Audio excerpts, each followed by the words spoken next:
Next topic మనం చదివేది వాస్తవ సంఖ్యలు.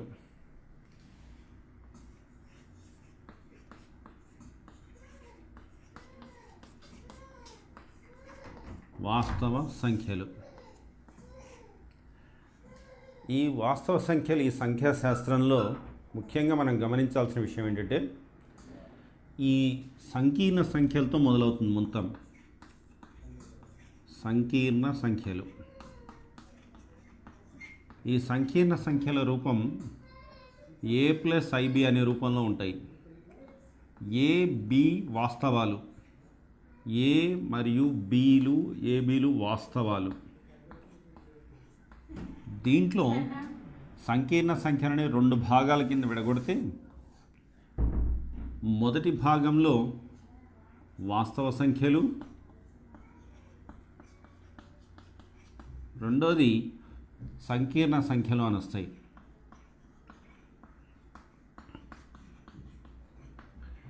ఈ వాస్తవ సంఖ్యల్లో ముఖ్యంగా మనం గమనించాల్సింది, ఈ వాస్తవ సంఖ్యల్ని ఆర్తో చూపిస్తాం. ఈ వాస్తవ సంఖ్యల్ని రియల్ నెంబర్స్ అని కూడా అంటూ ఉంటాం. ఇవి మైనస్ ఇన్ఫినిటీ నుంచి ప్లస్ ఇన్ఫినిటీ దాకా ఉంటాయి, మధ్యలో జీరో కూడా ఉంటుంది. కాబట్టి ఇది అనంతం. ఈ వాస్తవ సంఖ్యల నుంచి సహజ సంఖ్యలు వస్తాయి. ఈ సహజ సంఖ్యలు వస్తాయి. ఈ సహజ సంఖ్యల్లో ముఖ్యంగా మనం గమనించాల్సిన విషయం ఏంటంటే, దీన్ని కౌంటింగ్ నెంబర్స్ అంటూ ఉంటాం. అంటే గణాత్మక సంఖ్యలు అని కూడా అంటుంటాం. అంటే గణించడానికి వాడుకునే సంఖ్యల్ని సహజ సంఖ్యలు అంటాం. దీన్ని న్యాచురల్ నెంబర్స్ అంటూ ఉంటాం. ఈ న్యాచురల్ నెంబర్స్ని మనం డినోట్ చేసేది ఎంతో చూపిస్తాం. ఇది 1 నుంచి మొత్తం అనంతం ఉంటాయి. దీన్ని కౌంటింగ్ నెంబర్స్ అంటాం, గణనీయ సంఖ్యలు అని ఉంటాం. దీని తర్వాత హోల్ నెంబర్స్ అని మిగులుతాయి, అంటే మొత్తం పూర్ణాంకాలు అని అంటాం. ఈ పూర్ణాంకాలకు వచ్చేసరికి ధన పూర్ణాంకాలనేమో Z+ అని రాస్తాం, రుణ పూర్ణాంకాలనేమో Z-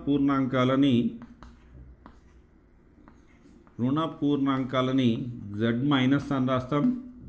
తర్వాత ఈ పూర్ణాంకాల మొత్తాన్ని Z యూనియన్ 0 యూనియన్ Z+ అని రాస్తాం. ఇది మనం గమనించాల్సిన విషయం. దీంట్లో రుణాత్మకాలు ఉన్నాయి, ధనాత్మకాలు ఉన్నాయి. మొత్తం పూర్ణ సంఖ్యలని మనం చూపించేది లేదా మొత్తం హోల్ నెంబర్స్ని ఏ రకంగా రాస్తామంటే, ఈ హోల్ నెంబర్స్ని Wతో చూపిస్తాం. ఇక్కడ మొదలయ్యేటువంటిది 0, 1, 2, 3 and so on up to infinity, అంటే 0తో కలిపి ఉంటాయి. ఇవన్నీ ధనాత్మక సంఖ్యలు మాత్రమే. అయితే దీన్ని ధనపూర్ణ సంఖ్యలు అని కూడా అనడానికి అవకాశం ఉంది ఇక్కడ. దీని తర్వాత వచ్చేటువంటి భాగంలో మనకు వచ్చేటువంటిది అకరణీయ సంఖ్యలు అని వస్తాయి. అకరణీయ సంఖ్యలు. ఈ అకరణీయ సంఖ్యలని మనం చూపించే తీరు ఎలా ఉంటుందంటే, P/Q సచ్ దట్ Q అనేటువంటిది 0కి సమానం కాకుండా ఉంటుంది. PQలు వాస్తవ సంఖ్యలు అవుతాయి.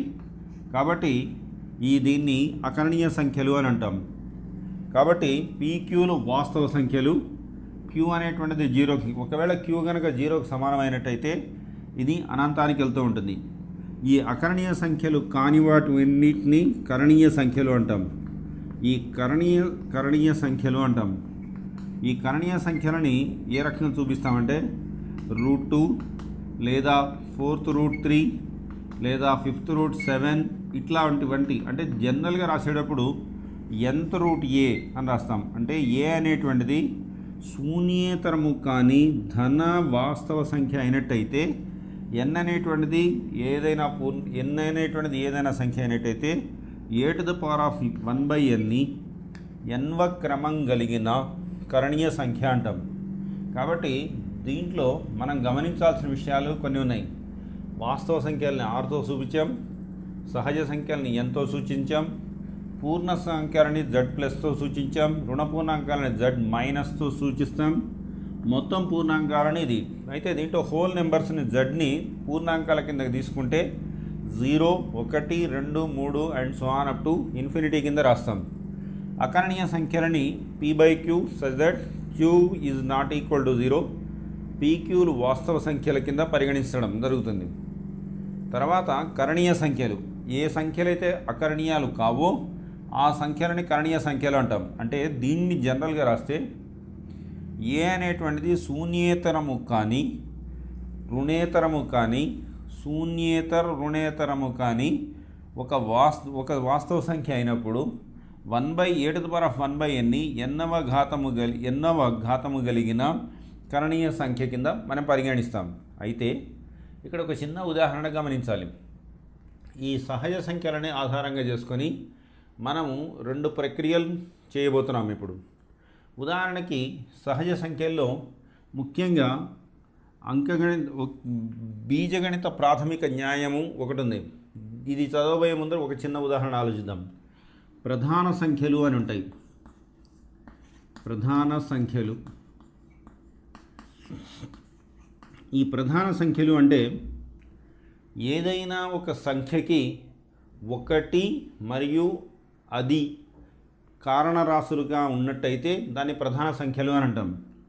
అంటే దాంట్లో మనం రాసేటువంటిది ఉదాహరణకి 4, ఉదాహరణకి 2, 3 తీసుకున్నాం అనుకోండి. 2కి కారణరాశులు 1, 2. ఇదే మాదిరిగా 3 కనుక తీసుకున్నట్టయితే 1, 3. అంటే ఏదైతే సంఖ్యకి 1 మరియు ఆ సంఖ్యనే కారణరాశులుగా ఉంటుందో దాన్ని ప్రధాన సంఖ్య అని అంటాం. దీంట్లో ఇంకొక చిన్న ఉదాహరణ 17 తీసుకున్నాం అనుకోండి. దీన్ని కారణరాశుల కింద విడగొట్టలేనప్పుడు ఇది 1, 17 మాత్రమే. కాబట్టి ఇది ప్రధాన సంఖ్యలు అంటాం. ఒకవేళ గనక ఏదైనా 3, 5 అనేటువంటిది కనుక ప్రధాన సంఖ్యల కింద తీసుకుంటే దీని మధ్యన ఏదైనా ఒక వరుస క్రమంలో ఉన్న ఒక సంఖ్య కనుక ఉన్నట్టయితే దీన్ని ట్విన్ ప్రైమ్ అంటూ ఉంటాం. అంటే ద్విప్రధాన సంఖ్యలు అని అంటూ ఉంటాం. కాబట్టి మనం గమనించాల్సిన విషయం ఏంటంటే 3, 5 అనేటువంటి ఏవైనా 2 సంఖ్యలు కనుక తీసుకున్నట్టయితే వాటి మధ్యన 3 తర్వాత వచ్చేటువంటిది 4, 4 తర్వాత వచ్చేటువంటిది 5 కనుక ఇది ద్విప్రధాన సంఖ్యలు అని అంటూ ఉంటాం. దీని తర్వాత సంయుక్త సంఖ్యలు అని ఉన్నాయి. సంయుక్త సంఖ్యలు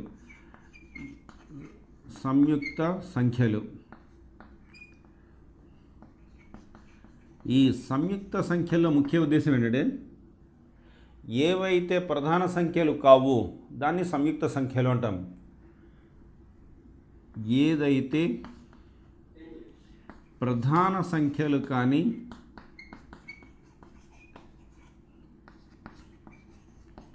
సంఖ్యలను సంయుక్త సంఖ్యలు అంటాం. ఉదాహరణకి 12 కనుక తీసుకున్నాం అనుకోండి. ఈ 12ని ప్రధాన సంఖ్యల రూపంలో రాయడానికి అవకాశం ఉంది. అది ఎలా రాస్తామో చూద్దాం. ఇప్పుడు 12 కారణరాశుల కింద చూస్తే 2 × 6, ఇదే విధంగా 2 × 2 × 3 అని రాయొచ్చు.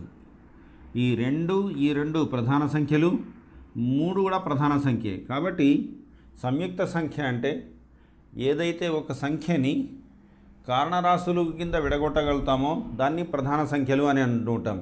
దాన్ని సంయుక్త సంఖ్యలు అంటాం. కాబట్టి ఇప్పుడు మనకు ఒక బీజగణిత న్యాయం ఒకటి ఉంది. ఏంటంటే ఏదైనా ఒక సంయుక్త సంఖ్యని ప్రధాన కారణ సంఖ్యల కింద విడగొట్టచ్చు అని ఒక న్యాయం ఉంది. దాని ఆధారంగా చేసుకొని కొన్ని ఉదాహరణలు కనుక చూసినట్టయితే ప్రాథమిక న్యాయం, ఈ ప్రాథమిక న్యాయంలో ఏదైనా ఒక సంయుక్త సంఖ్యని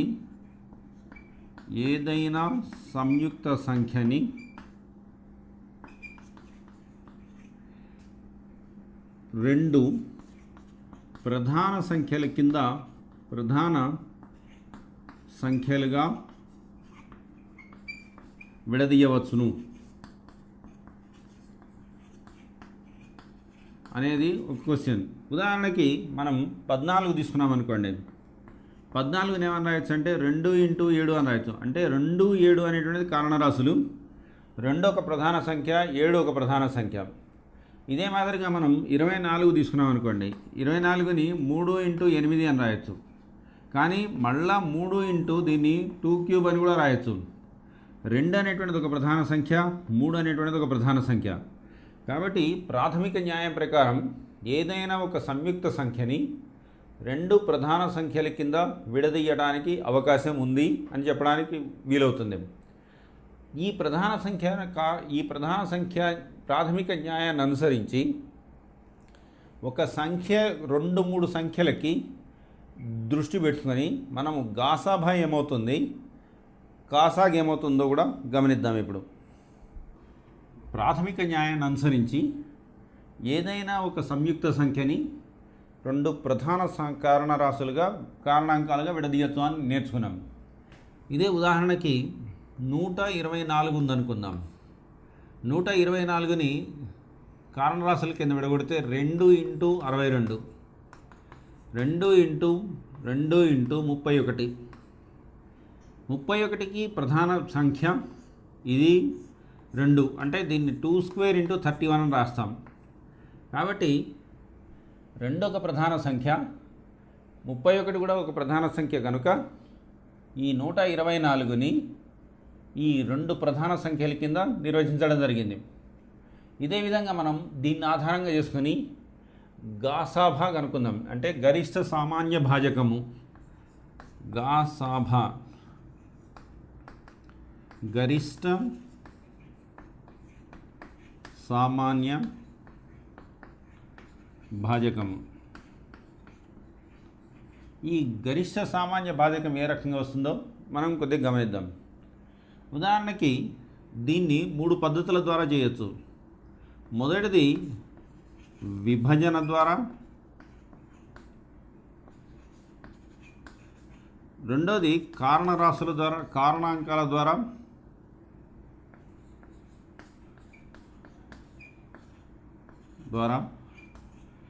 మూడోది ప్రధాన సంఖ్యల ఆధారంగా కూడా చేయొచ్చు.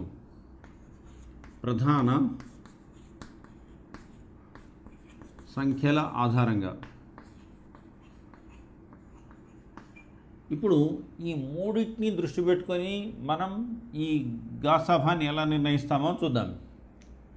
ఉదాహరణకి ఒక 24, 52, 96 ఈ రకమైన 3 సంఖ్యలు కనుక ఉన్నట్టయితే ఈ 3 సంఖ్యలకి గాసాభా ఏ రకంగా కనుక్కుంటామో చూద్దాం.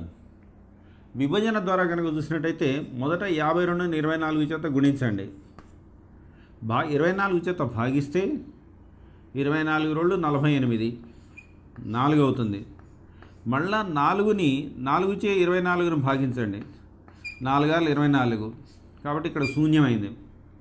ఇదే 4 96ని కూడా భాగించగలిగినట్టయితే 4ని గాసాభా అని అంటూ ఉంటాం.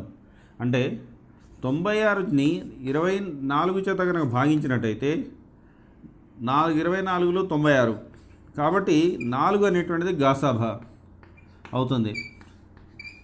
ఇప్పుడు ఈ కారణాంకాల ద్వారా కనుక్కుందాం. ఇప్పుడు ఈ కారణాంకాల ద్వారా కనుక కనుక్కున్నట్టయితే 24ని మనం రాసేటువంటిది 6 × 4 అని రాయొచ్చు, లేదా 12 × 2 అని రాయొచ్చు, 4 × 3 × 2 అని రాయొచ్చు. ఇదే విధంగా 52ని తీసుకున్నాం అనుకుందాం, 2 × 26 అని రాయొచ్చు, ఇది 2 × 2 × 13 అని రాయొచ్చు. ఇదే 3 కనుక తీసుకున్నట్టయితే దీన్ని ఇట్లా కూడా రాయొచ్చు మనం. ఇప్పుడు 2 × 26 52. ఇప్పుడు మనం 3 చేత కనుక భాగించినట్టయితే 3 × 22 50, ఇక్కడ 52 వచ్చింది. ఇక్కడ దీన్ని ఇట్లా కూడా రాయొచ్చు మనం, 4 × 13 అని రాసాం. కాబట్టి ఇది 4 × 13 ఉంచేద్దాం. 96ని తీసుకుందాం. 96ని మనం ఏం రాయొచ్చు అంటే 48 × 2 అని రాయొచ్చు. ఇది 4 × 12 అని 4 × 2 అని రాయొచ్చు. అంటే 4 × 8 12 96. ఇదే విధంగా 4 × 6 × 2 × 2 అని రాయొచ్చు. ఇది 4 స్క్వేర్ ఇంటూ 2 ఇంటూ 3 అని కూడా రాయొచ్చు. కానీ ఇక్కడ 4 ఉమ్మడి ఇక్కడ 4 ఉంది, ఇక్కడ 4 ఉంది, ఇక్కడ 4 ఉంది. అన్ని చోట్ల ఉమ్మడిగా ఉన్నటువంటి ఒక కారణరాశిని మనం కనుక తీసుకున్నట్టయితే, అన్ని చోట్ల ఉమ్మడిగా ఉన్న ఒక కారణరాశిని కనుక తీసుకున్నట్టయితే అది 4 అవుతుంది. కాబట్టి 4 అనేటువంటిది గాసాబా అవుతుంది. అయితే ఇంకొకటి కూడా చూద్దాం. ప్రధాన సంఖ్యల ఆధారంగా కనుక చూసినట్టయితే ప్రాథమిక సూత్రాన్ని అనుసరించి ఒక సంఖ్యని మనం ప్రధాన సంఖ్యల కింద రాయొచ్చు అనుకున్నాం. కాబట్టి ఇప్పుడు 24ని తీసుకుందాం. ఇందాక 24ని ఏం రాసామంటే 4 ఇంటూ 3 ఇంటూ 2 అని రాసాం. కాబట్టి దీన్ని 2 క్యూబ్ ఇంటూ 3 అని కూడా రాయొచ్చు మనం. అంటే 8 ఇంటూ 3 అంటే 8 3 24 అని కూడా రాయొచ్చు మనం. ఇదే విధంగా ఈ 52ని కనుక చూసుకున్నట్టయితే 2 స్క్వేర్ ఇంటూ 13 అని కూడా రాయొచ్చు మనం. ఇదే విధంగా 96ని కనుక చూసుకున్నట్టయితే ఇది 2 square 2 to the power of 4 into 2 అంటే 2 to the power of 5 into 3 అంటే 2 టు ద పవర్ ఆఫ్ 5 అంటే 32 3s are 96. కానీ దీంట్లో 2 స్క్వేర్ ఉంది, దీంట్లో కూడా 2 స్క్వేర్ ఉంది. వీటన్నిటి మొత్తం మీద 2 స్క్వేర్ అనేటువంటిది కామన్గా ఉంది కనుక ఈ 2 స్క్వేర్ అనేటువంటిది గాసాబా అవుతుంది. 2 స్క్వేర్ గాసాబా అవుతుంది. ఇదే విధంగా మనం ఇంకొక లెక్కను చూద్దాం. ఇప్పుడు ఉదాహరణకి 108, 210, 420 తీసుకున్నాం అనుకుందాం. దీని యొక్క గాసాబా కనుక్కోవడం ఎలానో చూద్దాం. 108ని మనం ఏమని రాయొచ్చు అంటే 12 ఇంటూ 9 అని రాయొచ్చు. అంటే మనము కారణాంకాల పద్ధతి ద్వారా ఇప్పుడు మనం కారణాంకాల ద్వారా వెళ్తున్నాం. ఇప్పుడు దీన్ని ఇంకొక విధంగా కూడా రాయొచ్చు. 2 స్క్వేర్ ఇంటూ 3 ఇంటూ 3 స్క్వేర్ అంటే 2 స్క్వేర్ ఇంటూ 3 క్యూబ్ అని కూడా రాయొచ్చు మనం. 108ని ఇట్లా రాయొచ్చు. ఇదే 210ని కనుక తీసుకున్నట్టయితే ఇది 3 ఇంటూ 70 అని రాయొచ్చు, 3 ఇంటూ 10 ఇంటూ 7 అని రాయొచ్చు. కాబట్టి 3 ఇంటూ 2 ఇంటూ 5 ఇంటూ 7 అని కూడా రాయొచ్చు. కానీ దీని మొత్తం మీద చూసినట్టయితే 3 ఒక ప్రధాన సంఖ్య, 2 ఒక ప్రధాన సంఖ్య, 5 ఒక ప్రధాన సంఖ్య, 7 ఒక ప్రధాన సంఖ్య. కాబట్టి ఇది 3 ఇంటూ 2 ఇంటూ 5 ఇంటూ 7 కింద రాశాం. ఇదే విధంగా 420 తీసుకున్నాం అనుకోండి, దీన్ని 210 ఇంటూ 2 అని రాయొచ్చు. కాబట్టి 3 ఇంటూ 2 స్క్వేర్ ఇంటూ 5 ఇంటూ 7 అని రాసినట్టయితే సరిపోతుంది. కానీ వీటన్నిటిలో ఉమ్మడిగా ఉన్నటువంటి మూలకం ఏది ఉందో చూద్దాం. ఇక్కడ 2 ఉంది, ఇక్కడ 2 ఉంది, ఇక్కడ కూడా 2 ఉంది. కాబట్టి వీటి మొత్తం మీద మనకు ఉన్నటువంటిది ఉమ్మడి మూలకం అనేటువంటిది 2 అనేటువంటిది ఉండడం జరిగింది. కాబట్టి ఇది 2 అనేటువంటిది కనుక తీసుకున్నట్టయితే 2 గాసాబా అవుతుంది. ఇదే విధంగా మనం చూడాల్సిన విషయం ఏంటంటే ఇది గాసాబా కనుక్కునే పద్ధతి. ఈ గాసాబాను ఆధారంగా చేసుకొని మనం ఇది రాబట్టగలిగాం. కాసాగుని తీసుకుందాం. కాసాగు అనేటువంటిది ఇంకొక పదం చూద్దాం. దీన్ని కసాగు అని అంటూ ఉంటాం. అంటే కనిష్ట సామాన్య గుణిజం. కనిష్ట సామాన్య గుణిజం.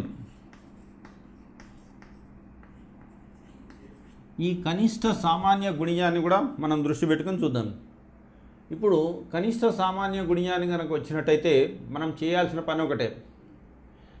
ఇందాక చూసిన ఈ 3 లెక్కలకే కనిష్ట సామాన్య గుణిజం ఎంత అంటే అతి స్వల్పమైన గుణిజం ఏముంటుంది వీటన్నిటికీ అంటే వీటన్నిటినీ భాగించగలిగే వీటి అన్నిటి చేత భాగింపబడే ఒక అతి చిన్న సంఖ్యని మనం కనిష్ట సామాన్య గుణిజం అని అంటాం.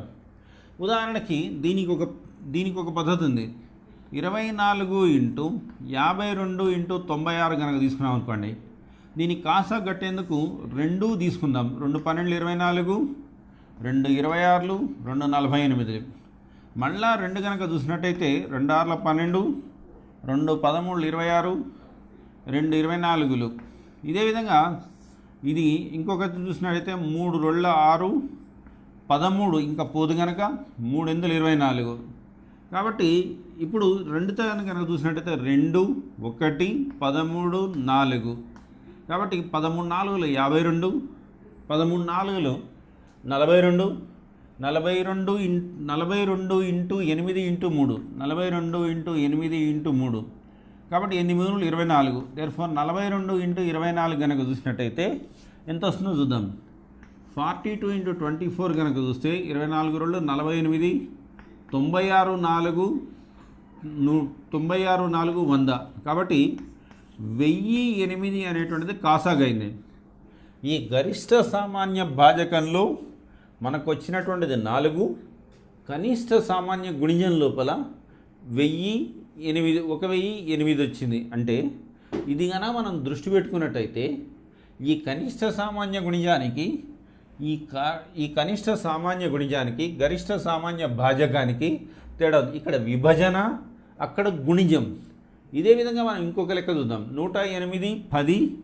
ఇదే దీనికి 108 210 420కి కనిష్ట సామాన్య గుణిజం ఏమవుతుందో చూద్దాం. దీంట్లో ఒక్కసారి కనుక చూసినట్టయితే 2 చేత భాగిద్దాం. వీటికి కాసా కనుక్కోవాలి మనం.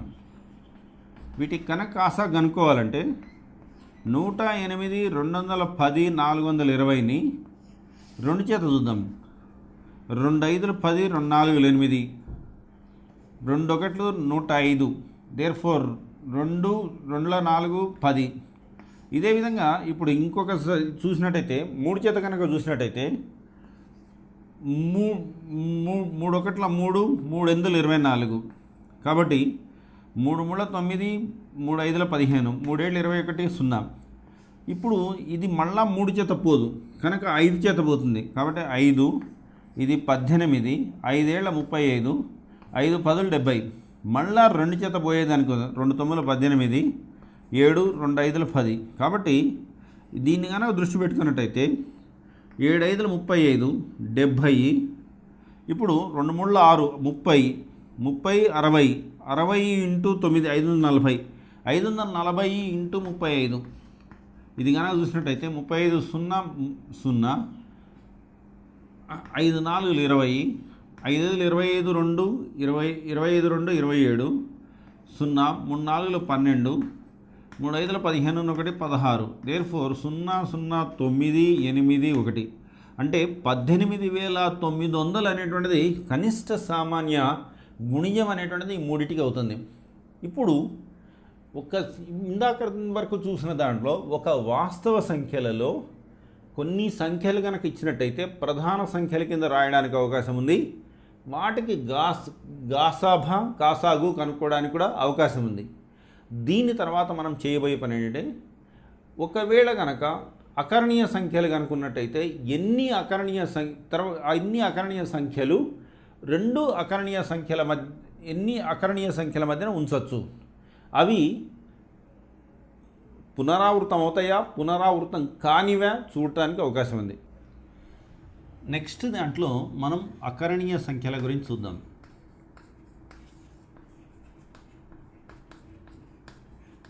అకరణీయ సంఖ్యలు ఏదైనా ఒక సంఖ్య p/q such that q not equal to 0. pqలు వాస్తవాలు అయితే, pqలు వాస్తవ సంఖ్యలైనా దీన్ని అకరణీయ సంఖ్యలు అంటాం. q అనేటువంటిది 0 అయిందనుకోండి, ఇది అనంతమవుతూ ఉంటుంది. అయితే ఇక్కడ చిన్న ఉదాహరణ ఒకటి తీసుకుందాం. 10ని కనుక 3 చేత కనుక భాగించామనుకుందాం, 3.3333 వస్తూ ఉంటుంది. అంటే ఇట్లా పోతూనే ఉంటుంది. ఇది అంతం కాని దశాంశాలలో వెళ్తూ ఉంటుంది. 21/5 తీసుకున్నాం అనుకుందాం, 5 4 20.2 అవుతుంది. అంటే ఇది అంతమయ్యే దశాంశం, అంతం అయ్యే దశాంశం. ఇది పునరావృతమయ్యే దశాంశం. పునరావృతమయ్యే దశాంశం. ఉదాహరణకి 41ని 42ని 9 చేత భాగించారనుకుందాం. ఏమవుతుందో చూద్దాం. 42 డివైడ్ బై 9, 9 4 36,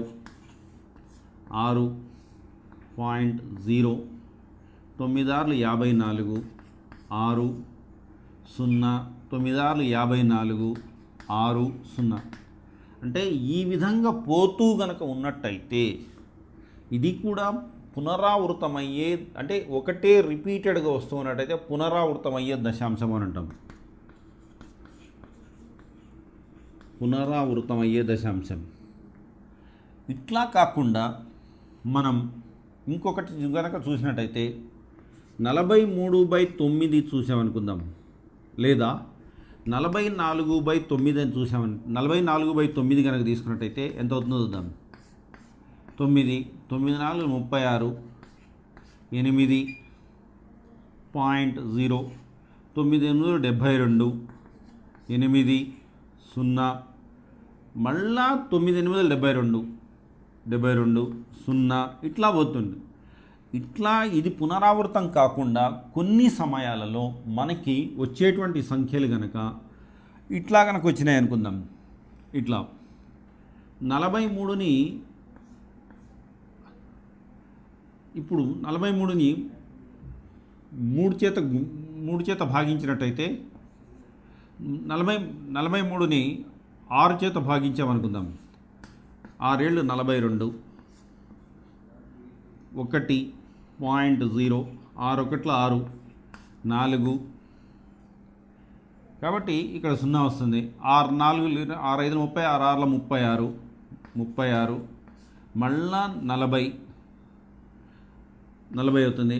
6 6 36 ఇట్లా పోతూ ఉంటుంది. అంటే 7.166 కనుక వస్తూ ఉన్నట్టయితే ఇక్కడికి బార్ రాస్తాం. అంటే ఇది పునరావృతం కాకుండా ఇక్కడికి అంతమయ్యేటువంటి దశాంశం, ఇది ఇక్కడి నుంచి పునరావృతం అవుతుంది.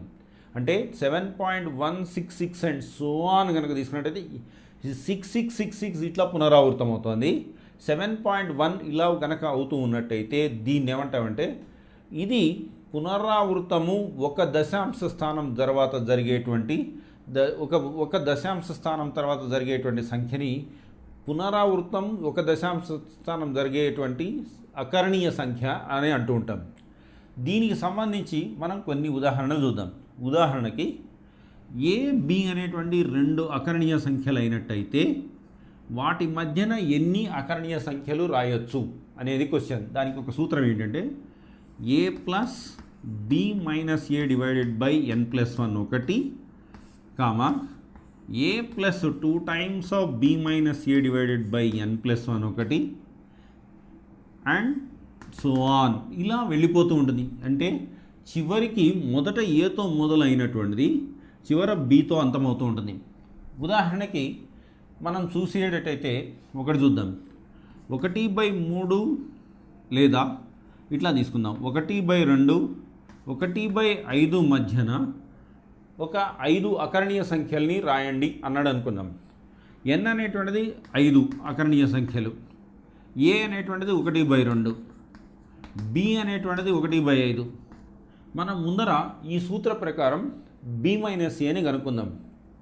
b minus a is equal to 1/5 minus 1/2 అంటే 2 మైనస్ 5 డివైడెడ్ బై 10 అంటే -3/10 వచ్చింది b మైనస్ a. కాబట్టి 5 రాయాలి అనుకున్నప్పుడు మనం 1/2 మొదటిది, కామా 1/2 ప్లస్ -3/10 ఇంటూ 5 కాబట్టి ఇక్కడ 5 + 1 6 అంటే 60 అవుతుంది.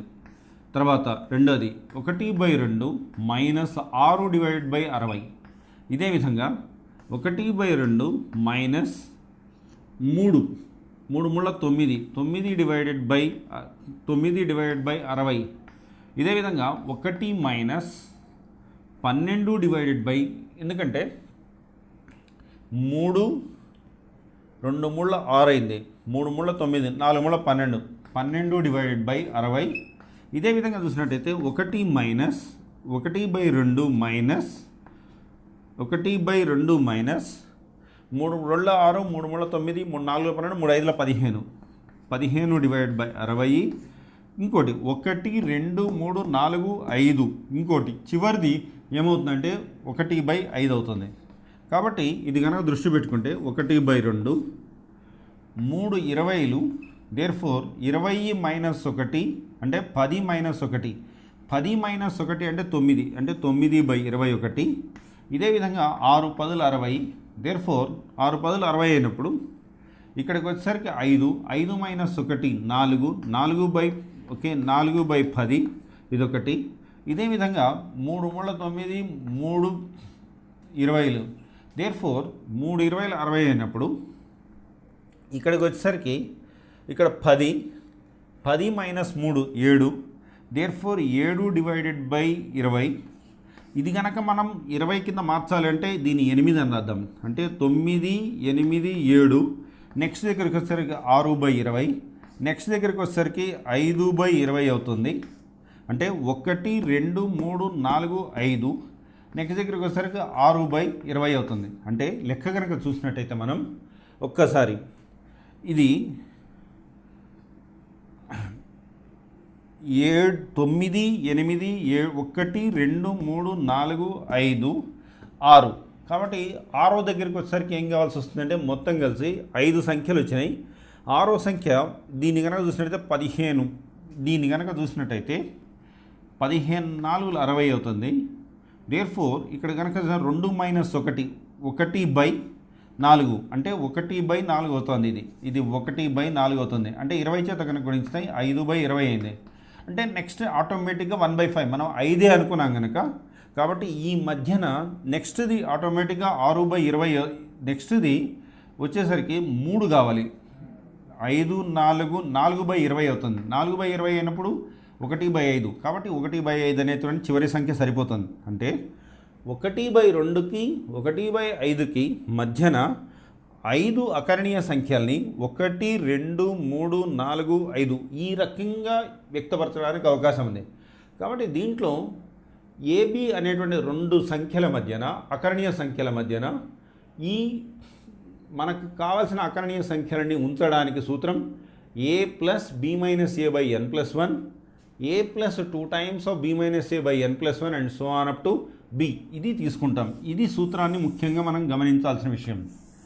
ఒకవేళ గనక అంతమయ్యే దశాంశాలుండి అంతం కాని దశాంశాలు గనక అంతమయ్యే దశాంశాలు కానీ పునరావృతమయ్యే దశాంశాలు కానీ ఉన్నట్టయితే మనం ఏ సూత్రం వాడతామనేటువంటిది దీంట్లో చూద్దాం. అంటే ఒక అకరణీయ సంఖ్యని దశాంశాల రూపంలో వ్యక్తపరిచినప్పుడు దశాంశ రూపంలో ఉన్న సంఖ్యను అకరణీయ సంఖ్యల్లో వ్యక్తపరచడానికి మనకు కావాల్సిన సూత్రం ఏ రకంగా ఉందో గమనిద్దాం. అది పునరావృతమైనా అవ్వచ్చు, లేదా అంతమయ్యే అయినా ఉండొచ్చు, లేదా ఒక చోట నుంచి మళ్ళీ పునరావృతమయ్యేటువంటి దశాంశమైనా ఉండొచ్చు.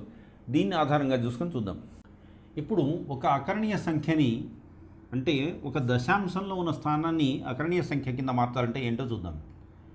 ఉదాహరణకి 2.6 బార్ ఉందనుకుందాం. ఇది పునరావృతం అవ్వట్లేదు. పునరావృతం అంటే 2.66 అనేది తీసుకున్నాం అనుకున్నాం ఉదాహరణకి. దీన్ని ఇరువైపులా 10 చేత కనుక గుణిస్తే 10n = 26.6 వస్తుంది. ఇప్పుడు దీంట్లో మనం గమనించాల్సిన విషయాలు ఒకటి, ఇది మొదటి సమీకరణం అందాం, ఇది రెండో సమీకరణం అందాం. 2ని 1 నుంచి కనుక తీసేసినట్టయితే 9n = 24 అవుతుంది. n = 24/9, 3 3 9, 3 8 24, అంటే n = 8/3 అవుతుంది. కాబట్టి దీని మొత్తం విలువని 8/3 కింద అంటే దీని యొక్క మొత్తం విలువ 8/3 అని వస్తుంది. దీన్ని ఒక చిన్న విషయం ద్వారా మనం కొద్దిగా గమనిద్దాం. ఈ సూత్రంలో ఒకటి రాద్దాం. a minus b divided by 10⁻c minus 10⁻d అని తీసుకుందాం. ఇట్లా అంటే a అంటే మనకు వచ్చేటువంటి సంఖ్య, ఈ దశాంశం ముందు ఉన్న సంఖ్య, బి అంటే పునరావృతం కాకుండా ఉన్న దాని ముందు సంఖ్య, సి అంటే దశాంశం తర్వాత ఉన్న ఒక నెంబర్ ఎంత ఉందో చూస్తాం. సి అంటే 1, దశాంశం తర్వాత 1 ఉంది. డి అంటే దశాంశం తర్వాత ఇంకొక సంఖ్య ఏదైనా ఉంటే అది తీసుకుంటాం, కానీ లేదు. కాబట్టి దీంట్లో ఏ ఈజ్ ఈక్వల్ టు 26 అని, బి అంటే పునరావృతం కాకుండా ఉన్న దాని సంఖ్య ముందు సంఖ్య 22 అని, తర్వాత సి అంటే మనం తీసుకోవాల్సింది ఇది, సి అంటే దశాంశం తర్వాత ఉన్నొక్క స్థానం అంటే సి ఈజ్ ఈక్వల్ టు 1 అని, డి దశాంశం తర్వాత 1 తర్వాత లేనిది కాబట్టి డి 0 అయింది. దీన్ని కనుక దృష్టి పెట్టుకున్నట్టయితే మనం this is equal to 26 minus B అనేటువంటిది 2 divided by 10 to the power of c అంటే 10 to the power of 1 minus 10 to the power of 0 అంటే 24 డివైడెడ్ బై 10 మైనస్ 1 అంటే 24 డివైడెడ్ బై 9 అని వస్తుంది. కాబట్టి ఈ విధంగా మనం అంటే దిస్ ఈజ్ ఈక్వల్ టు 8/3 అని అర్థం. కాబట్టి ఈ విధంగా మనం ఇట్లా ఒక దశాంశ స్థానంలో ఉన్నదాన్ని మనం దీని కింద మార్చవచ్చు. కాబట్టి ఒక అకరణీయ సంఖ్య కింద మార్చవచ్చు. దీనికి ఇంకొక ఉదాహరణ తీసుకొని మనం ప్రొసీడ్ అవుదాం. 4.32 బార్ ఉందనుకుందాం. అంటే ఇది పునరావృతం అవుతూ ఉంటుంది. దీన్ని కాసేపు n అందాం. దీన్ని 10 చేత కనుక గుణించినట్టయితే 10n ఈజ్ ఈక్వల్ టు అంటే ఆధారం 10 కింద తీసుకున్నాం కాబట్టి 10n ఈజ్ ఈక్వల్ టు ఇదేమవుతుందంటే 43.2 అవుతుంది. దీన్ని 1 అందాం, దీన్ని 2 అందాం. దీంట్లో ఈ రెండింటి నుంచి తీసేసినట్టయితే మనకి ఏమొస్తుందో చూద్దాం. 2 మైనస్ 1 ఏమవుతుందో చూద్దాం. 9n is equal to 43 minus 4. 43 minus 4 అంటే that is equal to 39 point. ఇక్కడ 32లోంచి ఇది కనుక తీసేసినట్టయితే అంటే 2 మైనస్ ఇది 8 అవుతుంది. ఇక్కడ ఎందుకంటే 0 మైనస్ 12లోంచి 3 పోతే 12లోంచి 3 పోతే 9 అవుతుంది. అంటే 39.98 అవుతుంది. అంటే n is equal to 39.98 divided by 9 అని అర్థం. ఇప్పుడు మనకు వచ్చిన విలువ n ఈజ్ ఈక్వల్ టు 39.98 వచ్చింది. అంటే దీని మొత్తాన్ని ఏమని రాయొచ్చు అంటే ఇట్లాంటి వచ్చినప్పుడు ఒక చిన్న సమస్య ఎరైజ్ అవుతుంది. పాయింట్ పక్కన 2 దశాంశాలు కనుక తీసుకున్నట్టయితే దీన్ని 100 చేత కనుక గుణించినట్టయితే మనకి ఈ ప్రాబ్లం ఎరైజ్ అవ్వదు. కాబట్టి మనం చేయాల్సిన పనల్లా ఇన్స్టెడ్ ఆఫ్ మల్టిప్లయింగ్ విత్ 10 అంటే 10 చేత మల్టిప్లై చేసేదానికంటే 100 చేత కనుక మల్టిప్లై చేసినట్టయితే ఏమవుతుందో చూద్దాం. అంటే 100n ఈజ్ ఈక్వల్ టు 432 అవుతుంది. దీన్ని కాసేపు 2 అందాం. 2 మైనస్ 1 ఏమవుతుందో చూద్దాం. దేర్ఫోర్ 100n మైనస్ n అంటే this is equal to 99n is equal to 428 అవుతుంది. ఎందుకంటే మిగతా పదాలన్నీ పోతాయి, ఎందుకంటే ఇవన్నీ పునరావృతం అవుతూనే ఉన్నాయి. n is equal to 428 divided by 99 అవుతుంది. దీన్ని ఈ సూత్రం ద్వారా వాడుకొని చూద్దాం, మనం ఎంత అవుతుందో చూద్దాం. అంటే ఇప్పుడు ఈ సూత్రం ద్వారా వాడుకున్నట్టయితే ఏ ఈజ్ ఈక్వల్ టు ఇప్పుడు మనం చూడాల్సింది 100 చేత గుణించాం కనుక 432. పునరావృతం కానీ ముందు ఉన్న సంఖ్య 4 కాబట్టి b ఈజ్ ఈక్వల్ టు 4. మొత్తం c అనేటువంటిది కనుక చూసినట్టయితే 2 దశాంశాల కింద మార్చాం కాబట్టి ఈ 2 దశాంశాల కింద తీసేసాం కాబట్టి c is equal to 2. d అనేటువంటిది ఏమవుతుందంటే ఓన్లీ 1 మాత్రమే, ఎందుకంటే దశాంశం తర్వాత ఇంకా ఏమీ లేదు కాబట్టి 0 అంటే d to the power of 0. కాబట్టి ఇప్పుడు మనకు వచ్చేటువంటిది 110 టు ద పవర్ ఆఫ్ 0 అంటే d ఈజ్ ఈక్వల్ టు 0 అని అర్థం. ఇప్పుడు ఈ సూత్రాన్ని కనుక వాడుకున్నట్టయితే a minus b by 10 to the power of c minus 10 to the power of d అనేటువంటి దాన్ని వాడుకున్నట్టయితే మనకి 4 టు ది అంటే a minus b divided by 10 to the power of c minus 10 to the power of d అనే సూత్రాన్ని కనుక వాడుకున్నట్టయితే మనము 432 minus 4 divided by 10 to the power of c అంటే 10 square minus 10 to the power of 0 1. Therefore this is equal to 428 divided by 99 అవుతుంది. కాబట్టి ఈ రకంగా మనం ఏదైనా దశాంశాన్ని ఆధారంగా చేసుకొని మనం 100 చేత గుణించడమా 10 చేత, ఇది 100 చేత గుణించినట్టయితే మనకు వచ్చేటువంటి సమస్య తీరిపోతూ ఉంటుంది. ఇదే విధంగా ఇంకొక లెక్కను చూద్దాం. 5.248 అనేటువంటిది చూసుకుందాం. దీన్ని కాసేపు n అందాం. దశాంశం తర్వాత మనకి 3 స్థానాలు ఉన్నాయి కాబట్టి 1000 చేత గుణించామనుకుందాం. 1000n ఈజ్ ఈక్వల్ టు 5248 అవుతుంది. ఇది 1 అందాం, దీన్ని 2 అందాం. 1 మైనస్ 2 అంటే 2 minus 1 is equal to 999. n is equal to 5248 వస్తుంది. 5248 అంటే 5248 అంటే 5243 వస్తుంది. n is equal to 5243 divided by 999 అవుతుంది. ఈ రకంగా మనం ఈ దశాంశంలో ఉన్నదాన్ని అకరణీయ సంఖ్య కింద మార్చాం. ఒకవేళ ఇట్లా కాకుండా ఈ సూత్రాన్ని కనుక వాడుకున్నట్టయితే దీన్ని ఆధారంగా చేసుకుని చూద్దాం. ఇప్పుడు ఏ ఈజ్ ఈక్వల్ టు మనకున్నటువంటిది 5248 మాత్రమే. Therefore A is equal to 5248. పునరావృతం కాకుండా ముందు ఉన్న సంఖ్య 5 కాబట్టి B is equal to 5. C కనుక తీసుకున్నట్టయితే సి కనుక తీసుకుంటే మనకి దశాంశం తర్వాత 3 స్థానాలు ఉన్నాయి. Therefore C is equal to 3 అయింది. డి కనుక తీసుకున్నట్టయితే మనకి దశాంశం తర్వాత ఇంకా స్థానాలు ఇక్కడ మనం తీసుకున్న తర్వాత 3 స్థానాలు ఉన్నాయి. అంటే దశాంశం తర్వాత ఏ స్థానాలు లేవు కాబట్టి డి ఈజ్ ఈక్వల్ టు 0 అవుతుంది. కాబట్టి ఈ సూత్రాన్ని కనుక వాడుకున్నట్టయితే మనకి A minus C divided by 10 to the power of c minus 10 to the power of d, that is equal to 10, this is equal to 5248 minus 5 divided by 10 to the power of c అంటే 10 cube 1000 minus 1, that is equal to 5243 divided by 999 అవుతుంది. కాబట్టి ఈ రకంగా మనం దశాంశాల కింద మార్చవచ్చు. అయితే దీంట్లో ఒక చిన్న ఉదాహరణ, ఒకవేళ కనుక ఏదైనా ఒక సంఖ్యను ఒక సంఖ్య చేత భాగించినప్పుడు దశాంశ హారంలో గనక మనకి 10 గనక ఉన్నట్టయితే అది పునరావృతం కాని దశాంశం అని అంటాం. హారంలో కనుక 10 లేకుండా ఉంటే అది పునరావృతం అయ్యే దశాంశం అని అంటూ ఉంటాం. ఇది మనం గమనించాల్సిన విషయం. దీని తర్వాత మనం చదవబోయే సంఖ్యలు కరణీయ సంఖ్యలు.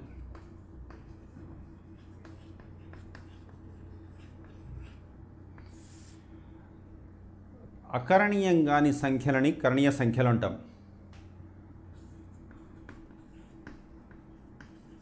అకరణీయ సంఖ్యలు కాని సంఖ్యలను కరణీయ సంఖ్యలు అంటాం.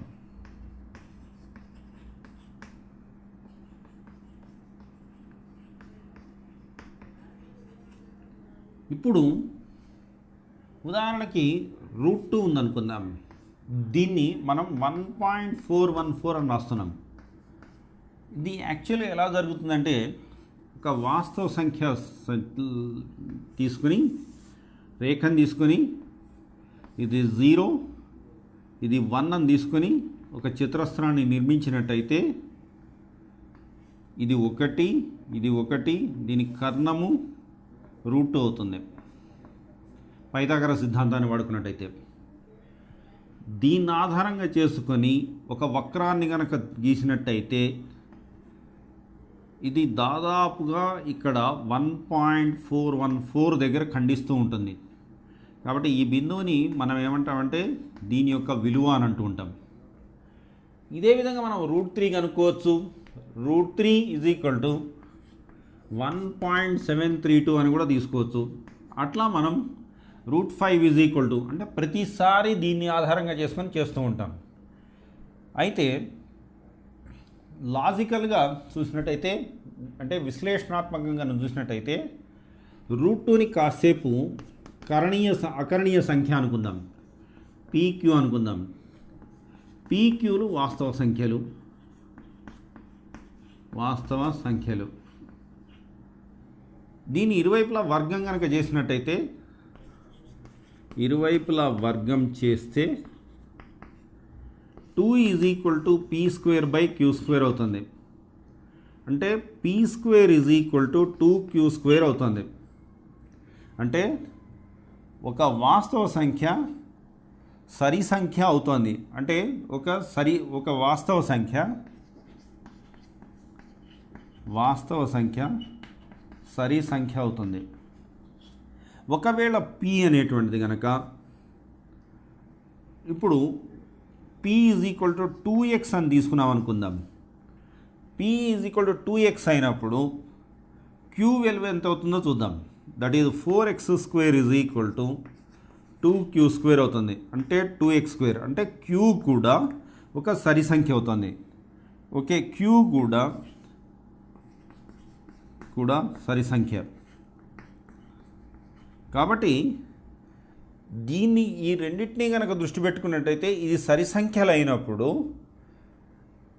ఈ p²/pqలు రెండూ సరి సంఖ్య అయినప్పుడు √2 అనేటువంటిది ఈ అకర్ణీయ సంఖ్య అవ్వటం అనేటువంటిది సంభవం కాదు. కనుక మనం అనుకున్నటువంటి విశ్లేషణలో √2 అనేటువంటిది అకర్ణీయ సంఖ్య అనేటువంటిది తప్పు. కారణం p అనేటువంటిది మనకి ఆల్రెడీ ఒక సరి సంఖ్య వచ్చింది. p అనేటువంటిది ఒక సరి సంఖ్య వచ్చింది. p సరి సంఖ్య వచ్చింది, q కూడా సరి సంఖ్య వచ్చినప్పుడు ఈ రెండు సరి సంఖ్యల యొక్క భాజకము అకరణీయ సంఖ్య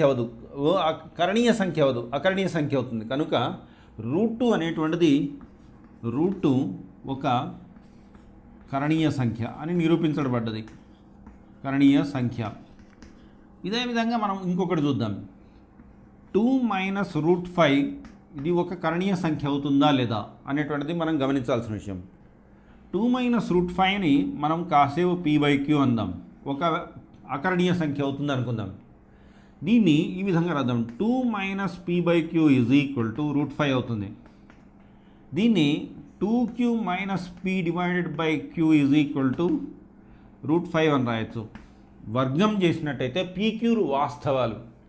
దేర్ఫోర్ వర్గం కనుక చేసినట్టయితే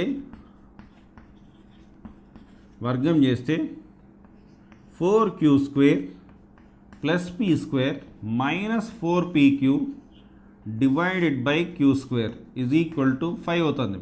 అంటే దీన్ని కనుక దృష్టి పెట్టుకున్నట్టయితే ఇది ఒక వాస్తవ సంఖ్య, ఇది వాస్తవ సంఖ్య, ఈ రెండు వాస్తవ సంఖ్యలు. కాబట్టి ఈ మొత్తం లవం వాస్తవ సంఖ్య అవుతుంది. హారం కూడా వాస్తవ సంఖ్య అయినప్పుడు ఈ మొత్తం గనక ఇది 5కి సమానం అవ్వాలి.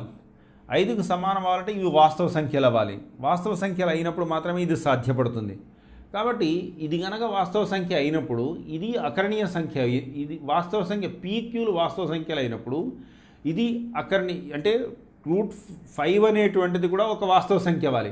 5 వాస్తవ సంఖ్య అయినప్పుడు దీనికి వర్గమూలానికి సంభవం కాదు. కాబట్టి 2 - వాస్తవ సంఖ్య కూడా వాస్తవ సంఖ్య అవ్వాలి. కనుక 2 - వాస్తవ సంఖ్య అనేటువంటిది వాస్తవ సంఖ్య అయినప్పుడు ఇది, కానీ ఇక్కడ √5 ఉండటం వల్ల ఇది వాస్తవ సంఖ్య అవ్వడానికి అవకాశం లేదు. కనుక మనము ఈ p/q అనేటువంటిది అకరణీయ సంఖ్య అనేటువంటిది 2 - √5కి ఆపాదించడం తప్పు. కాబట్టి 2 - √5 ఒక కరణీయ సంఖ్య మాత్రమే.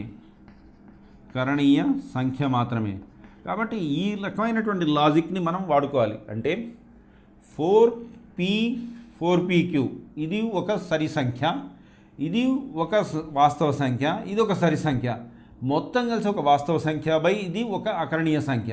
ఇది అకరణీయ సంఖ్య.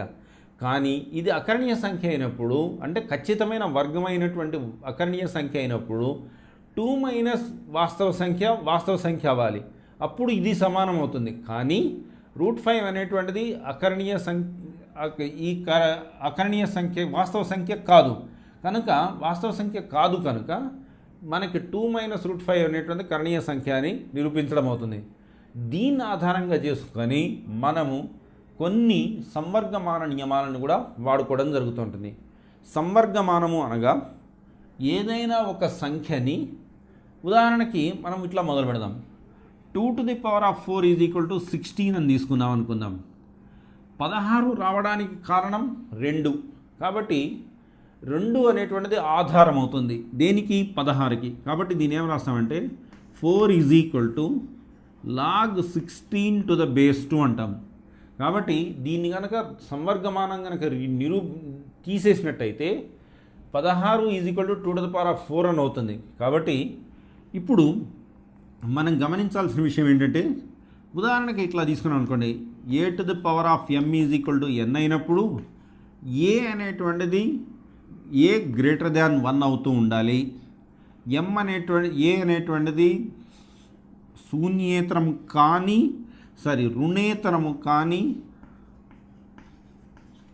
రుణేతరం కానీ వాస్తవ సంఖ్య. రుణేతరం కానీ వాస్తవ సంఖ్య అయినప్పుడు m = log n to the base a అనేటువంటిది సంవర్గమానం కింద నిర్వచిస్తాం. దీంట్లో ప్రాథమికంగా కొన్ని సూత్రాలు ఉన్నాయి. ఉదాహరణకి y = a to the power of x అయినప్పుడు దీన్ని ఏమైనా రాయచ్చు అంటే log y లేదా x log a అని రాస్తాం. దీని ఆధారం ఏదీ లేదు కనుక y దీన్ని ఇట్లా కూడా రాయచ్చు. దీన్ని x దీన్ని ఉదాహరణకి ఇట్లా కూడా మనం చెప్పచ్చు. y ఇట్లా అన్నాం అనుకోండి, a to the power of m whole to the power of, లేదా ఇట్లా తీసుకుందాం మనం log y = x log a అని రాసాం. కాబట్టి ఇదే విధంగా ఒక సంవర్గమానాన్ని నిర్వచించాం. log of a by bని ఒక ఆధారము cతో కనుక చూసినట్టయితే దీన్ని log a to the base c minus log b to the base c అని కూడా రాయొచ్చు.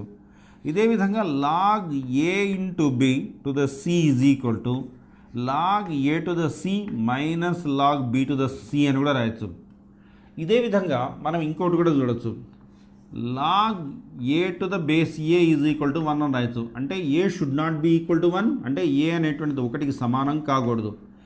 అంటే log 1 to any base = 0 అనేటువంటిది కూడా మనకి విషయం తెలుసు. కాబట్టి సంవర్గమానం లోపల 2 విషయాలు ఉంటాయి. మొదటిది ఆధారం, ఇంకొకటి ఒక సంఖ్య. కాబట్టి ఈ ఆధారము సంఖ్య ఈ రెండింటిని ఆధారంగా చేసుకొని ఒక సంఖ్య యొక్క తరగతిని నిర్దేశించగలిగిందే, అంటే 2 to the power of 4 = 16 కాబట్టి 4 అనేది తరగతి అయినప్పుడు దీన్ని సంవర్గమానము అని అంటాం. దీనికి సంబంధించిన కొన్ని లెక్కల్ని మనం చూద్దాం. ఈ క్రింది వాటిలో అంతం కానీ అంతమయ్యే దశాంశాలు ఏమున్నాయో కనుక్కోమన్నాడు. అంతం అవ్వాలి, అంతం కాకుండా ఉన్న దశాంశాలు ఏమున్నాయో చూద్దాం. మొదటిది 17/18. 17ని 18 చేత కనుక భాగించినట్టయితే 0.0. 18 6 18 7 ఎంత అవుతుందో చూద్దాం. 7 8 56, 7 5 126. కాబట్టి 18 8 8 64, 8 6 14, అంటే 9 దాకా కూడా పాసిబిలిటీ ఉంది. 9 9 8 72, 9 7 16 162, అంటే 9 162 అయింది. దేర్ఫోర్ ఇది 8 అవుతుంది.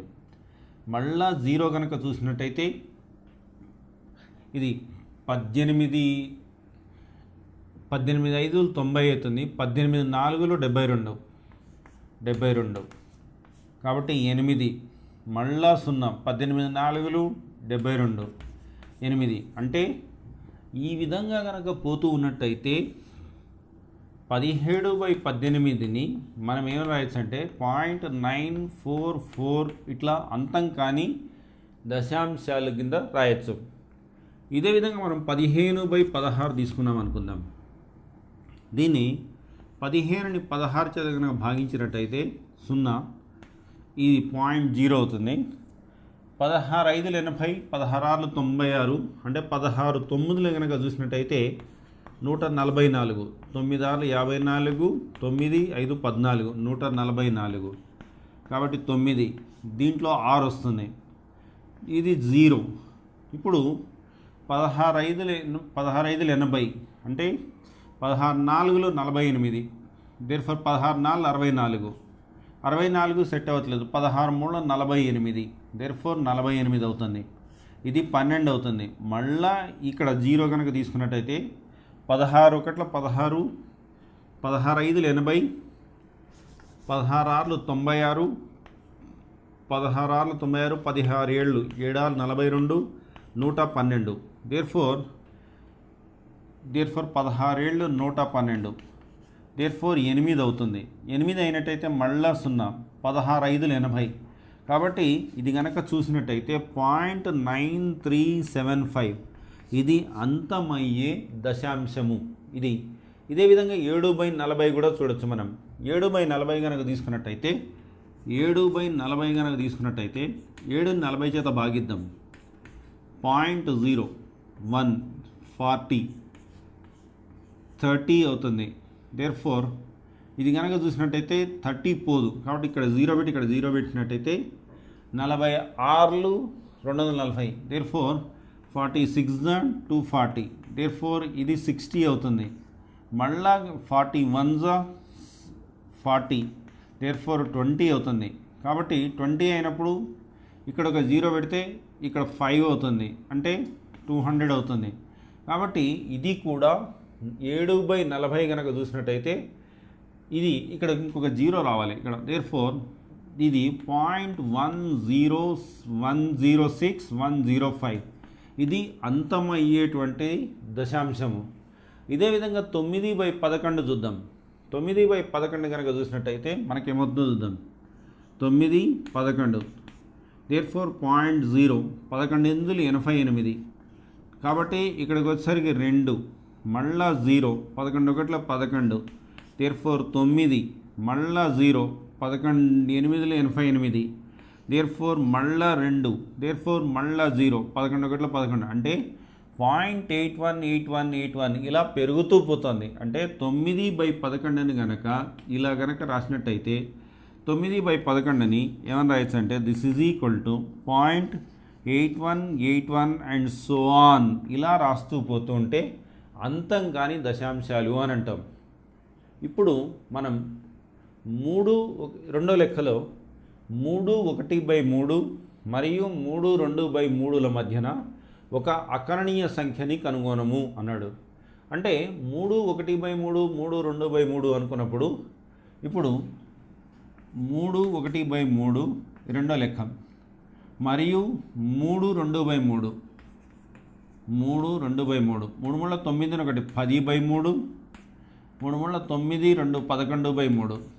కాబట్టి ఈ రెండింటి మధ్యన అకరణీయ సంఖ్యలు కనుక కనుక్కోవాలి అనుకుంటే వీటి యొక్క సరాసరి తీసుకొని ఈ రెండింటి మధ్యన పెట్టచ్చు. అంటే 10/3 10/3 ప్లస్ 11/3 డివైడెడ్ బై 2 11/3 అని రాస్తాం. అంటే 10/3 21 డివైడెడ్ బై 3 డివైడెడ్ బై 2 11/3 అంటే 3 ఏళ్ళు 21. కాబట్టి 10/3 7/2 11/3 అనేటువంటిది ఒక 7/2 అనేటువంటిది ఈ రెండింటి మధ్యన ఒక అకరణీయ సంఖ్య అవుతుంది. ఇదే విధంగా మనము ఈ కింద వాటిల్లో √24 √16 -√30 -√81లో అకరణీయ సంఖ్యల్ని కరణీయ సంఖ్యల్ని గమనించాలి. ఇప్పుడు మనం చేయాల్సిన పనది. కాబట్టి ఈ మూడో లెక్క కనుక దృష్టి పెట్టుకున్నట్టయితే √24 ఏమని రాయొచ్చు అంటే 4 6 24 అని రాయొచ్చు. కాబట్టి 4కి వర్గమూలం 2 2√6 అంటాం.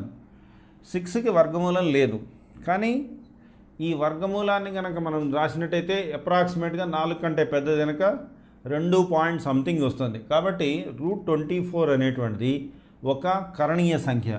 దేర్ఫోర్ ఇది కరణీయ సంఖ్య.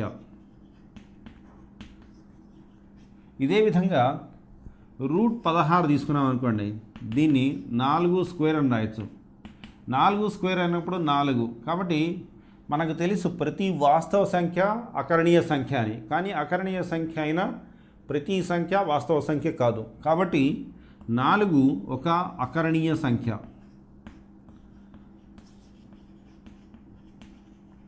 ఇదే విధంగా √30 తీసుకున్నాం అనుకోండి, -√30 తీసుకున్నట్టయితే దీన్ని -√6 × 5 అని రాయొచ్చు, -√6 × √5 అని రాయొచ్చు.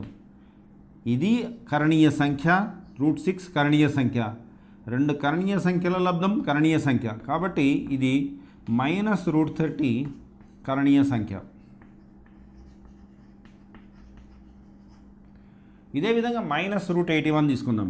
-√81 √−9² అని రాయొచ్చు, అంటే -√9 అవుతుంది. -9 రుణ అకరణీయ సంఖ్య, కాబట్టి రుణ అకరణీయ సంఖ్య,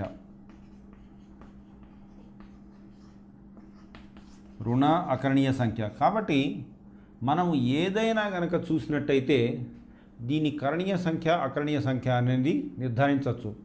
నెక్స్ట్ లెక్కలో ప్రధాన సంఖ్యల లబ్ధం కింద ఎలా రాయాలో చూద్దాం. 2310ని ప్రధాన సంఖ్యల లబ్ధం కింద వ్రాయండి అంటున్నాడు. కాబట్టి ఇప్పుడు మనం చూడాల్సింది 2310. దీన్ని 2 చేత భాగిద్దాం. 2 1 2, 2 2 5 10, 2 5 10, 2 1 2, 1 11, 2 5 10, 2 5 10. 5 ఉంది కాబట్టి 5 చేత భాగిద్దాం. 5 2 10, 5 3 15, 1.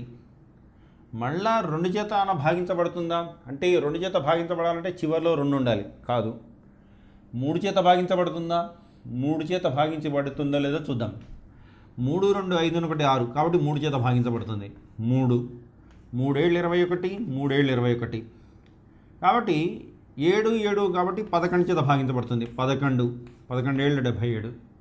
కాబట్టి మొత్తం కనుక దృష్టి పెట్టుకున్నట్టయితే దీంట్లో 2 5 3 11 7 అన్నీ ప్రధాన సంఖ్యలే.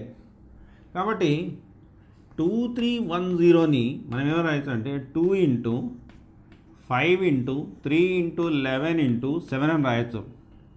కాబట్టి ఒక ప్రధాన సంఖ్యని 2310ని ఒక ప్రధాన సంఖ్యల లబ్ధం కింద వ్యక్తపరచడం జరిగింది.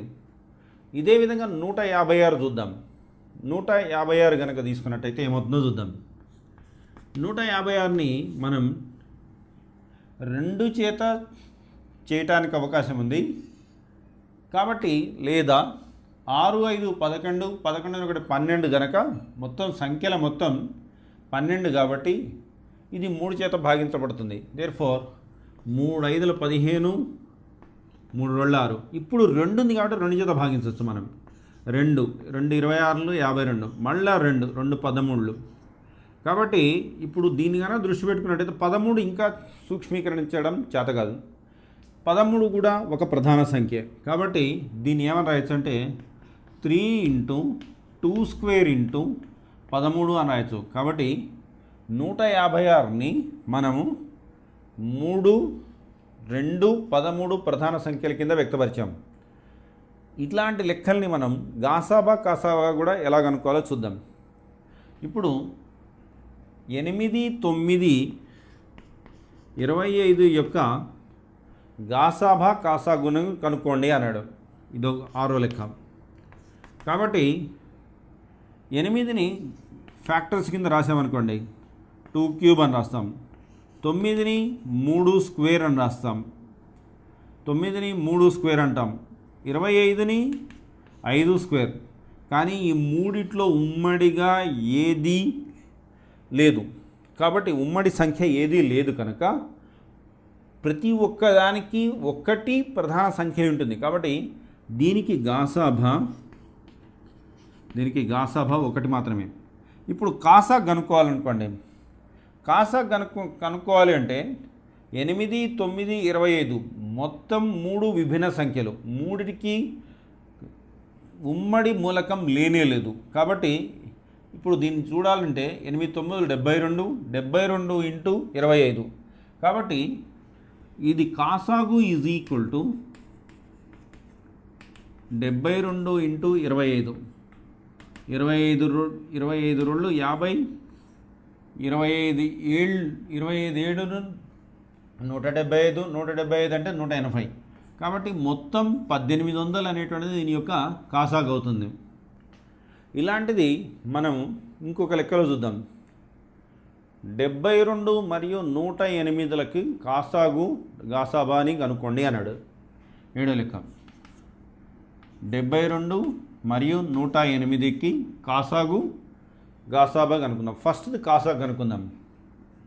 72 108ని మనం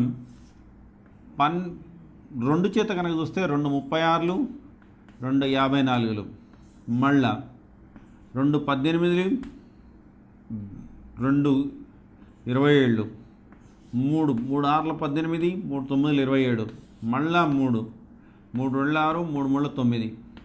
కాబట్టి 3 2 6, 6 3 18, 18 4లు 72, 72 ఇంటూ 3, 72 ఇంటూ 3 216. కాబట్టి మొత్తం 216 అనేటువంటిది దీని యొక్క కాసాగా అవుతుంది. ఒకవేళ గాసాబా కనుక కనుక్కోవాలి అనుకుంటే, అంటే గరిష్ట సామాన్య భాజకం కనుక కనుక్కోవాలి అనుకుంటే 72 108 కనుక తీసుకున్నట్టయితే 72ని మనం ఏమని రాయొచ్చు అంటే 9 ఇంటూ 8 అని రాయొచ్చు. అంటే 9 అంటే 3 స్క్వేర్ ఇంటూ 8 అంటే 2 క్యూబ్. ఇప్పుడు 108 తీసుకుందాం. 108ని 12 ఇంటూ 9 అని రాయొచ్చు. అంటే 2 ఇంటూ లేదా 2 స్క్వేర్ ఇంటూ 3 ఇంటూ 3 స్క్వేర్. అంటే దీంట్లో 2 స్క్వేర్ ఇంటూ 3 క్యూబ్ అని రాయొచ్చు.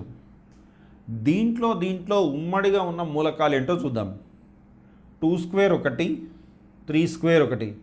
కాబట్టి 2 స్క్వేర్ ఇంటూ 3 స్క్వేర్ కనుక తీసుకున్నట్టయితే 4 ఇంటూ 9, కాబట్టి 36 అనేటువంటిది గాసాబా అవుతుంది. దీన్ని ఒక చిన్న ఉదాహరణ ద్వారా ఇలా కూడా చూడొచ్చు. మనం 108ని మనం 72 చేత భాగించామనుకుందాం. 72 ఒకట్ల 72, 6 3. కాబట్టి ఇప్పుడు 72ని 36 చేత భాగిస్తే 36 ఒకట్ల 36.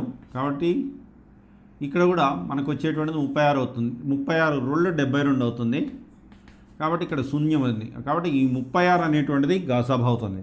ఆల్రెడీ ఇక్కడ వచ్చింది. ఇది భాజకం ద్వారా చేసాం, ఇది ఫ్యాక్టర్స్ ద్వారా అంటే కారణరాశుల ద్వారా కనుక్కున్నాం.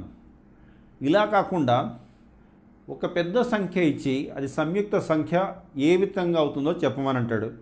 కాబట్టి ఒక చిన్న ఉదాహరణ ఇప్పుడు మనం చూద్దాం. 7 ఇంటూ 11 ఇంటూ 13 ప్లస్ 13. ఇది సంయుక్త సంఖ్య అవుతుందా లేదా అంటే మనకి కావాల్సింది ఏంటంటే సంయుక్త సంఖ్య అంటే ఒక సంఖ్యని 2 ప్రధాన కారణాంకాలుగా విడగొట్టగలిగితే వచ్చే సంఖ్యని సంయుక్త సంఖ్య అంటాం. ఇప్పుడు 13 కనుక తీసుకున్నట్టయితే 7 11 77 ప్లస్ 1. కాబట్టి 13 ఇంటూ ఇది 78 అయింది. కాబట్టి ఇప్పుడు 13 ఇంటూ 78ని మనం 39 ఇంటూ 2 అని రాయొచ్చు. 13 ఇంటూ 3 ఇంటూ 13 39 ఇంటూ 2 అంటే 13 స్క్వేర్ ఇంటూ 3 ఇంటూ 2. కాబట్టి ఒక సంఖ్యని ఈ విధంగా వ్యక్తపరచడం వల్ల దీన్ని ఏమంటామంటే మనం సంయుక్త సంఖ్య అని అన్నాం. అంటే అన్ని 13 ప్రధాన సంఖ్య, 3 ప్రధాన సంఖ్య, 2 కూడా ప్రధాన సంఖ్య. ఇదే విధంగా మనం ఇంకొకటి కూడా చూద్దాం. ఇప్పుడు 7 ఇంటూ 6 ఇంటూ ఇప్పుడు ఇదొక లెక్క చూద్దాం. మనం 8వ లెక్క 7 ఇప్పుడు 7 into 6 into 5 into 4 into 3 into 2 into 1 plus 5. 5 కనుక బయటికి తీసేసామనుకుందాం. 7 42, 42 ఇంటూ 4, 42 ఇంటూ 4, 4 2 8 16, 168, 168 ఇంటూ 6, 8 48, 8 48, 6 36, 4 40, 6 4 10 అంటే 1008. ఆల్రెడీ ఒకటి తీసేసాం కాబట్టి 5 తీసేసాం కాబట్టి ఇది. కాబట్టి 5 ఇంటూ 1009. 1009 కనుక చూసినట్టయితే మనకి 3 చేత భాగించాలంటే ఇది 9 1 10 కావాలి, కానీ కుదరట్లేదు.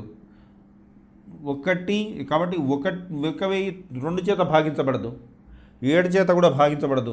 7 1 7 30, 7 3 21, 7 4 28, 29 భాగించబడదు. కాబట్టి 5 1009 అనేటువంటిది ప్రధాన సంఖ్యలు అవుతాయి. కాబట్టి ఈ మొత్తం అనేటువంటి ఇవి ప్రధాన సంఖ్యలు, ఇది మొత్తం సంయుక్త సంఖ్య అవుతుంది. ఒక సంయుక్త సంఖ్యని మనం ప్రధాన సంఖ్యల కింద రాయడానికి అవకాశం ఉంది. ఇది ఒకటి. అంతమయ్యే అకరణీయ సంఖ్యల కింద రాయండి అన్నాడు. అంటే అంతమయ్యే అకరణీయ సంఖ్యలు అనంటే మనం గమనించాల్సిన విషయం ఒకటే. 15.265ని దీన్ని ఏమని రాయొచ్చు అంటే 15265 డివైడెడ్ బై 10³ అని రాయొచ్చు.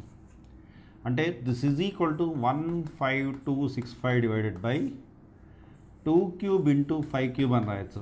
అంటే ఒక హారాన్ని 10 ఉన్నప్పుడు 2 5 రెండు ప్రధాన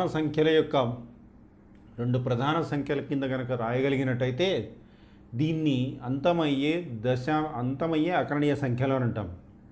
ఇదే విధంగా మనం ఇంకొక లెక్క చూద్దాం. 12 15.8 ఉందనుకుందాం.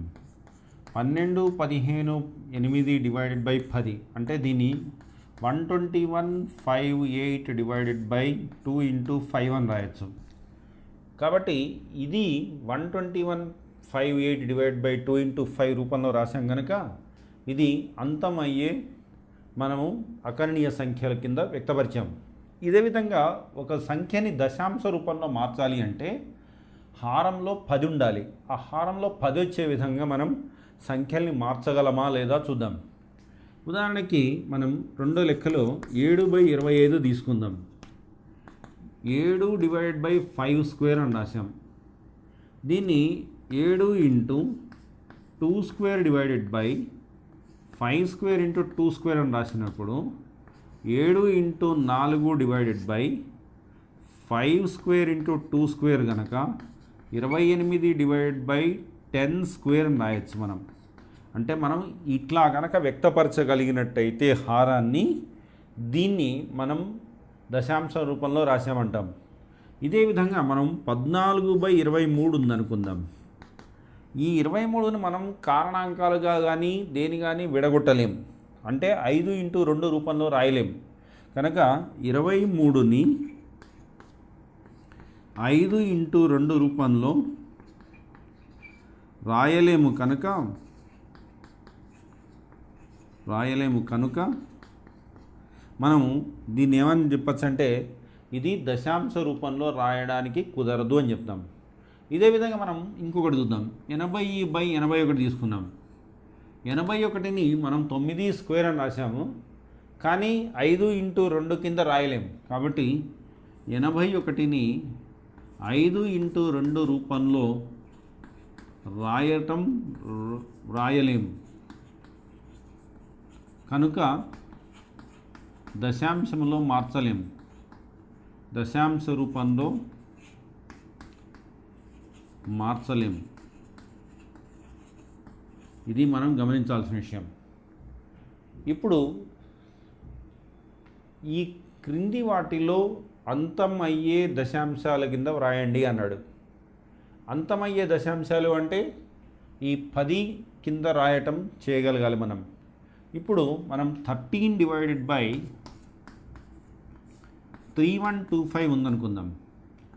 13 డివైడెడ్ బై 5 అని కనుక రాస్తే సరిపోతుంది.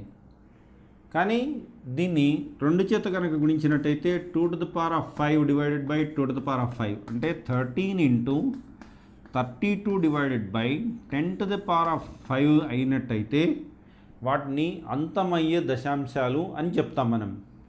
కాబట్టి ఇదే విధంగా మనం కనుక 11/12 తీసుకున్నాం అనుకుందాం. 11/12 దీన్ని 11 డివైడెడ్ బై 2 స్క్వేర్ ఇంటూ 3 అని రాయొచ్చు. కానీ ఈ 3 ఉన్న కారణం చేత మనం 5 కింద రాయటం కుదరదు కనుక ఇది అంతమయ్యే దశాంశం కింద వ్యక్తపరచలేము. ఇప్పుడు ఇంకొకటి చూద్దాం. 64 డివైడ్ బై 455 ఉందనుకుందాం. 455ని కారణ రాశుల కింద రాద్దాం మనం. 5 చేస్తే 5 9 45, 5 5 1 5. కాబట్టి దీన్ని ఏమని రాయొచ్చు అంటే 64 డివైడెడ్ బై 91 ఇంటూ 5 అని రాసాం. అంటే మళ్ళీ 91కి వచ్చినప్పుడు 13 91 అవుతుంది. Therefore this is equal to 64 divided by 13 into 7 into 5 అవుతుంది. కానీ ఈ 13 ఇంటూ 7 ఇంటూ 5 అని రాయటం వల్ల ఇది కింద హారంలో 5 ఇంటూ 2 కింద రాయలేం గనక ఇది అంతమయ్యే దశాంశం కింద రాయడం కుదరదు. ఇది ఒకవేళ ఈ కింద హారంలో ఈ పై చెప్పిన లెక్క మాదిరిగా ఏమాత్రము 5 to the power of 5 2 to the power of 5 కింద కనుక వ్యక్తపరచగలిగినట్టయితే ఇది దీన్ని మనం ఈ అంతమయ్యే దశాంశము అని చెప్పచ్చు. ఇప్పుడు మనం ఇంకొక చిన్న ఉదాహరణ చూద్దాం. ఒకవేళ ఇట్లాంటిది కనుక తీసుకున్నాం అనుకోండి, ఇంకొకటి 12 డివైడెడ్ బై 25 తీసుకున్నాం అనుకోండి, దీన్ని 12 డివైడెడ్ బై 5 స్క్వేర్ అని రాయొచ్చు. దీన్ని 2 స్క్వేర్ చేత కనుక గుణిస్తున్నట్టయితే 12 4 48 డివైడెడ్ బై 100, ఇది 10 స్క్వేర్ అవుతుంది, 100 అవుతుంది. కాబట్టి ఇది అంతమయ్యే దశాంశం కింద మనం రాయడానికి అవకాశం ఉంది. కాబట్టి ఈ అంతమయ్యే దశాంశము, అంతం కాని దశాంశము అనేటువంటిది ఈ కింద హారాన్ని ఆధారంగా చేసుకొని నిర్ధారించడం జరుగుతూ ఉంటుంది. ఇప్పుడు మనం ఒక చిన్న ఉదాహరణ చూద్దాం. √2 + √3 అనేటువంటిది ఒక కరణీయ సంఖ్య అవుతుందని నిరూపించండి. ఇలాంటివి నిరూపించాలంటే మొదట వీటికి వ్యతిరేక భావన తీసుకున్నట్టయితే ఒక అకరణీయ సంఖ్య అని తీసుకుందాం. అంటే ఒక అకరణీయ సంఖ్య అనుకున్నాము. ఒక అకరణీయ సంఖ్య అనుకున్నాము. ఒకవేళ అకరణీయ సంఖ్య అనుకున్నప్పుడు ఏమవుతుంది? √2 + √3 = p/q అనేది ఒక అకరణీయ సంఖ్య అనుకుందాం. pqలు వాస్తవ సంఖ్యలు, ఇరువైపులా వర్గం చేశాం. వర్గం చేయగా 2 + 3 + 2√6 = p²/q² అవుతుంది. కాబట్టి p²/q² -5 = 2√6 అయింది. దీని ఇట్లా కూడా రాయొచ్చు, p² - 5q² divided by 2q² √6 అవ్వచ్చు. pqలు వాస్తవ సంఖ్యలు అయినప్పుడు p వాస్తవ సంఖ్యలు బై వాస్తవ సంఖ్యలు అవ్వాలి. అంటే ఇది ఒక అకరణీయ సంఖ్య అవ్వాలి. ఇది అకరణీయ సంఖ్య అయితే ఇది అకరణీయ సంఖ్య అవ్వట్లేదు. కాబట్టి మన యొక్క విశ్లేషణలో ఈ p/q అనేటువంటిది అకరణీయ సంఖ్య అనేటువంటిది ఇది తీసుకోవడం తప్పు. కాబట్టి ఇది వాస్తవ సంఖ్య, ఈ p² - 5q² divided by 2q² అనేటువంటిది ఇది ఒక వాస్తవ సంఖ్య. వాస్తవ సంఖ్య అకరణీయ సంఖ్యకి సమానం కాదు. వాస్తవ సంఖ్య అకరణీయ సంఖ్యకు సమానం కాదు అనుకున్నప్పుడు మన భావన అకరణీయ సంఖ్యకు సమానం అవుతుంది అనుకోవడం తప్పు. అకరణీయ సంఖ్యకు సమానం అవుతుందని తప్పు అనుకున్నప్పుడు √2 + √3 అనేటువంటిది ఒక కరణీయ సంఖ్య మాత్రమే అవుతుంది. √2 + √3 ఒక కరణీయ సంఖ్య మాత్రమే. అంటే దీన్ని 1.414 అనేటువంటిది రాసుకుంటూ 1.732 అని రాస్తే ఇది ఉదాహరణకి 6, ఇది ఒకటి 4, ఓకే 4 2 6, నెక్స్ట్ ఇది వచ్చేసరికి 4 4 11, దేర్ఫోర్ 3.146. అంటే ఇంకా టర్మినేటింగ్ కానీ అంటే అంతం కానీ దశాంశాలు వస్తూనే ఉంటాయి. కాబట్టి ఈ √2 + √3 అనేటువంటిది ఒక కరణీయ సంఖ్య కిందనే మనం పరిగణలోకి తీసుకోవాలి. దీనికి సంబంధించి మళ్ళా మనము సంవర్గమానాల్లో దీని యొక్క ప్రభావం ఎలా ఉంటుందో కూడా చూద్దాం. 3 to the power of 5 = 243 సంవర్గమాన రూపంలో రాయండి అన్నాడు. 3 to the power of 5 = 243 సంవర్గమానం apply చేస్తే 5 = log 243 to the base 3 అవుతుంది. కాబట్టి మనం ఇక్కడ వాడాల్సిన సూత్రం ఏంటంటే a to the power of m = x అయినప్పుడు m is equal to log X to the base e అవుతుంది. ఇదొకటి. ఇదే విధంగా లాగ్ 3 టు ద బేస్ 81 విలువ ఎంత అన్నాడు. లాగ్ 3 టు ద బేస్ 81 విలువ ఎంత అన్నాడు. అంటే దీన్ని ఏమని రాయొచ్చు అంటే log 3/3 to the power of 4 అని రాయొచ్చు. అంటే దీన్ని కనుక దృష్టి పెట్టుకున్నట్టయితే దీన్ని ఇట్లా కూడా రాయొచ్చు, log log 3 to the power of 4. అంటే this is equal to log 3 divided by 4 log 3. Log 3 cancel కాబట్టి 1/4. దీనికి చిన్న సూత్రం ఏంటంటే log X by Y to the power of N కనుక ఉన్నట్టయితే log X 1/n to the base Y అని రాయొచ్చు. ఇప్పుడు ఇట్లాంటిది మనం ఇంకోటి తీసుకుంటే log X to the base X to the power of 1/m అంటే దీన్ని m log X to the base x అంటే m అని కూడా రాయొచ్చు. ఇది మనం దృష్టి పెట్టుకోవాల్సింది. ఇదే విధంగా మనం మూడో లెక్క కనుక చూసినట్టయితే లాగ్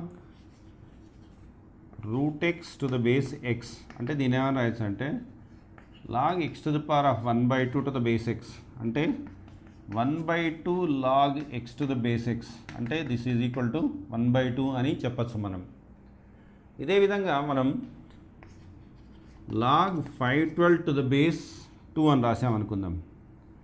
అంటే దీన్ని ఇట్లా కూడా రాయొచ్చు, 2 to the power of 5 is equal to 2 to the power of 5 is equal to 32, 2 to the power of 6 is equal to 64, 2 to the power of 7 is equal to 128, 2 to the power of 8 is equal to 256, 2 to the power of 9 is equal to 512. కాబట్టి దీన్ని log of 2 to the power of 9 to the base 9 is equal to log A to the power of m formula దీన్ని కనుక వాడుకున్నట్టయితే అంటే log A to the power of m to the base b is equal to m log A to the base b.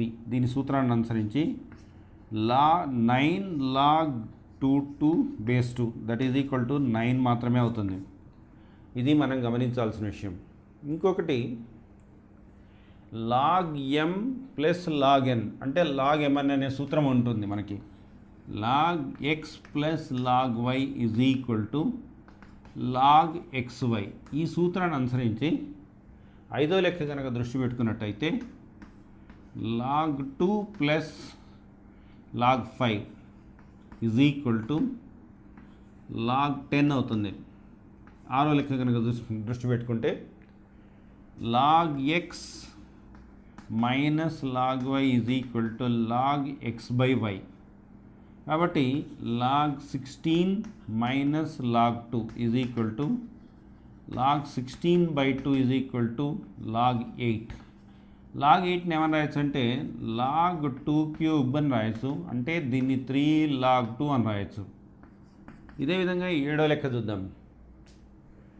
దీనికి log first of all ఈ power 1/2 ఉంది కాబట్టి దీన్ని ఏమని రాయొచ్చు అంటే 1/2 log X cube divided by Y square.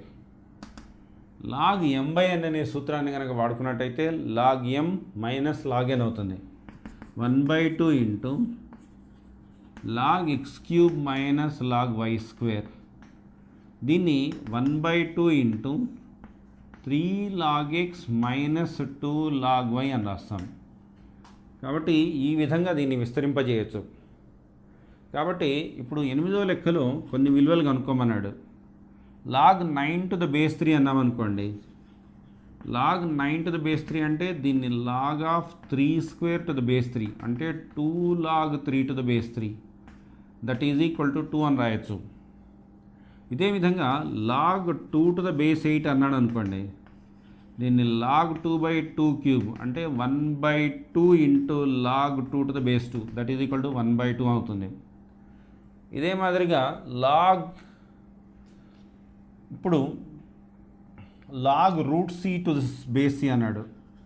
Log root C to the base C అంటే 1/2 log C to the base C that is equal to 1/2. ఎందుకంటే log C to the C is equal to 1.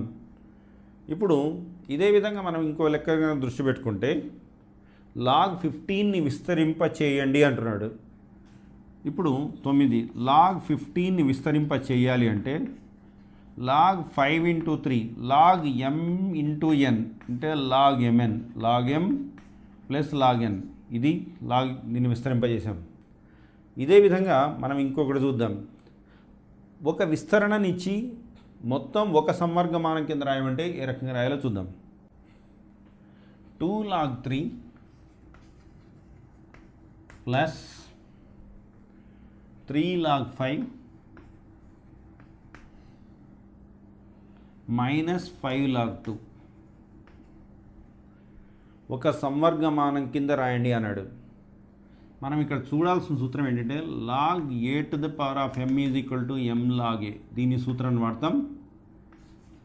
Log A into B is equal to log A plus log B అనే సూత్రం వాడాం.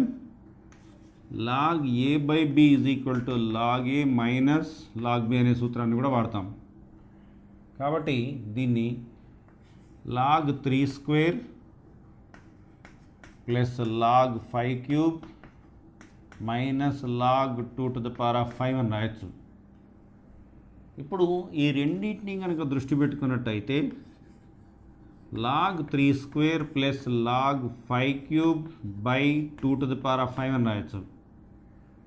Log m plus log n కాబట్టి log mn log of 3 square into 5 cube divided by 2 to the power of 5 అని రాయొచ్చు. అంటే ఈ విధంగా ఒకే ఒక సంవర్గమానం కింద వ్యక్తపరచవచ్చు. ఇప్పుడు ఒక సంవర్గమానం ఇచ్చి దాంట్లో ఎన్ని సంఖ్యలు ఉంటాయో కనుక్కోమంటాడు. Log 2 to the base 10 is equal to 0.3010 అయినప్పుడు 4 టు ది పవర్ ఆఫ్ 2013లో ఎన్ని సంఖ్యలు ఉంటాయి అన్నాడు. దీన్ని కొద్దిగా సేపు మనం y అందాం. సంవర్గమానం అప్లై చేస్తే log y is equal to 2013 into log 4 అవుతుంది. Log y is equal to 2013 into దీన్ని లాగ్ 2 స్క్వేర్ అని రాయొచ్చు. అంటే 4026 ఇంటూ లాగ్ 2 అని. ఇప్పుడు 4026 ఇంటూ లాగ్ 2 విలువ 0.3010 ఇచ్చాడు. 0.3010 ఇచ్చాడు. అప్రాక్సిమేట్గా ఈ విలువను కనుక సూక్ష్మీకరించినట్టయితే మనకు వచ్చేటువంటిది 1211.866 అనే విలువ రావచ్చు. కానీ సంఖ్య కావాలి కాబట్టి 866 ఉండదు, మోర్ దాన్ 5 ఉంది కనుక దీన్ని మొత్తం 1 to అప్రాక్సిమేట్గా మనం తీసుకునేది 1 to 12 సంఖ్యలు ఉంటాయని చెప్పచ్చు. కాబట్టి ఈ విధంగా మనం సంవర్గమాలను వాడుకొని ఒక సంఖ్యలో ఎన్ని సంఖ్యలు ఉంటాయో కనుక్కోవచ్చు. మొత్తం సంఖ్యని ఒక సూక్ష్మ సంఖ్య కింద మార్చవచ్చు. కాబట్టి ఈ చాప్టర్లో ముఖ్యంగా మనం నేర్చుకుంది గాసాభా, కాసాగు, నెక్స్ట్ది అకరణీయ సంఖ్యలు, కరణీయ సంఖ్యలు, సంవర్గమానాలు, వీటి యొక్క ధర్మాలు నేర్చుకున్నాం. కాబట్టి దీంట్లో ముఖ్యంగా మనం నేర్చుకోవాల్సింది ఇది సంవృత ధర్మం, సహచర న్యాయం, తత్సమాంశం, విలోమం, తర్వాత వినిమయ న్యాయం కూడా ఉన్నాయి అనేటువంటిది ఈ వాస్తవ సంఖ్యలో తెలుస్తూ ఉంటుంది. కాబట్టి వీటన్నిటిని వాడుకొని మనం ఈ వాస్తవ సంఖ్యల్ని చదవడం జరిగింది.